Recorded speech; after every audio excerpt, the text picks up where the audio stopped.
الله يمسيكم بالخير جميعا.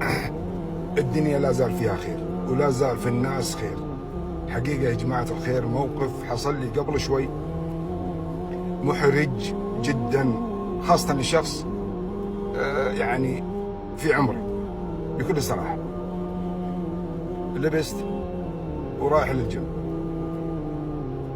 طالعت في البنزين حصلته يبغى له تعبئة، فمريت على أحد المحطات اللي تبعد عن بيتي تقريبا 3-4 كيلو حولها.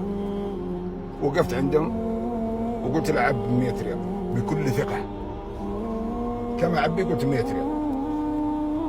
عبى البنغالي أو الهندي وخلص، وجاني بالشبكة، جهاز الشبكة يبغى حساب.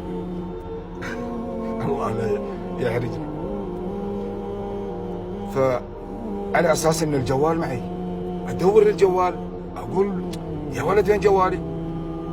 أتذكر إني حطيته على الطاولة في الغرفة على الكومودينة وجلست ألبس ونسيته، راح من بالي.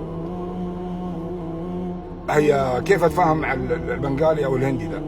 البنغالي يبغى حسابه مسكين، ولو ما أعطيته حسابه ورحت مثلا تمنذلت وقلت لا بروح أجيب لك الفلوس وهذا، ترضى وما ترضى بكيفك، لا من حقه.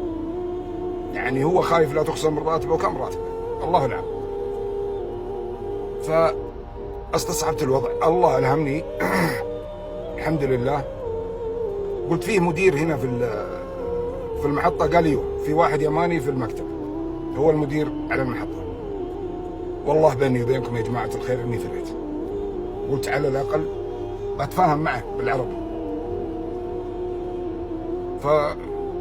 فالبنغالي ذا والهندي ما خلاني أتحرك، وأنا ما استخدمت لأنه من حقه يمكن يتحرك ويروح، لأنهم متعودين على الكلام ده.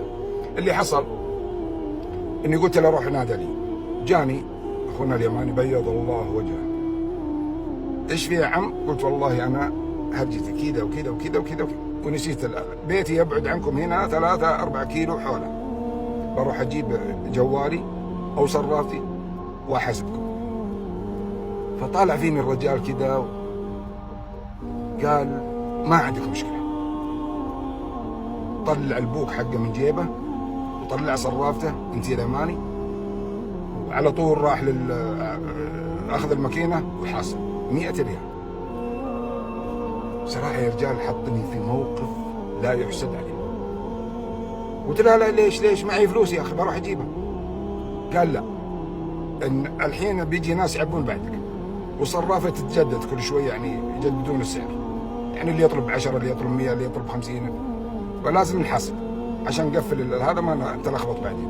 أنا دفعتها من عندي وروح أنت، ولا توفرت معك جيبها، أنا متوسم فيك الخير. تبيض الله وجهك. والله يا جماعة الخير إنها دعسة واحدة من المحطة إلى ما وصلت البيت، وأدق على عيالي وقلت لهم نزلوا لي الجوال حقي والصرافة شافوها في البوك الفلاني في المكان الفلاني. فرجعت للصرافة، طلعت ورجعت خذيت، وصلت أحد الصرافات صرفت 100 ريال ورحت له وتشكرته وكثرت بخيره. والله يبيض وجهه، وإن شاء الله إنه يشوف هذا الفيديو. لأن الرجال لما سألته أنا قلت له طيب يا أخي افرض إني أنا ما عاد رجعت لك، قال والله توسمت فيك الخير. هذا شيء. الشيء الثاني أنا بالعربي عرفتك.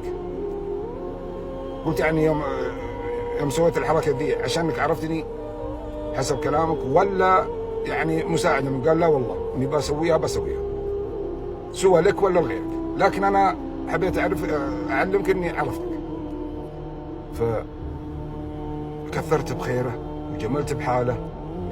وفعلا إن الأجاويد أو الأجواد بمعنى أصح في كل العرب، سواء كان سعودي يمني مصري هندي، عفوا الهندي لا، لأنه والله ما فكر فيه، وحقه والله حقه. فالحمد لله وتوبة، ما عاد أطلع مع الباب إلا وأفتش